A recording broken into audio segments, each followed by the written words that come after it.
Kuwait. Kuwaiti people. Kuwait. دولة الكويت. This is Kuwait.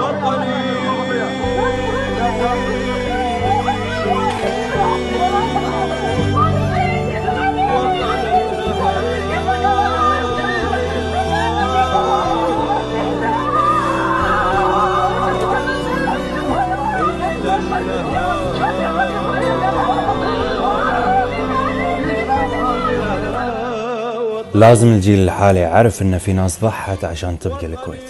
أنا بعد شنو كل إنسان شنو شعوره إنه يفقد عياله. 1317 شهيد كويت. ملابس أحمد احتفظ فيهم كل شيء. و92 شهيدة كويتية. الحرية زينة بس لا تنسين هذا ولدي، هذا أكبر واحد في أخوانه، رجال كان شجاع فدى نفسه حق ديرته حق بلده. عشان كذي دائما اقول الاحتفال بالعيد الوطني مو فوم بلالين نحذفها على بعض. لا تسوي مشاكل بالكويت.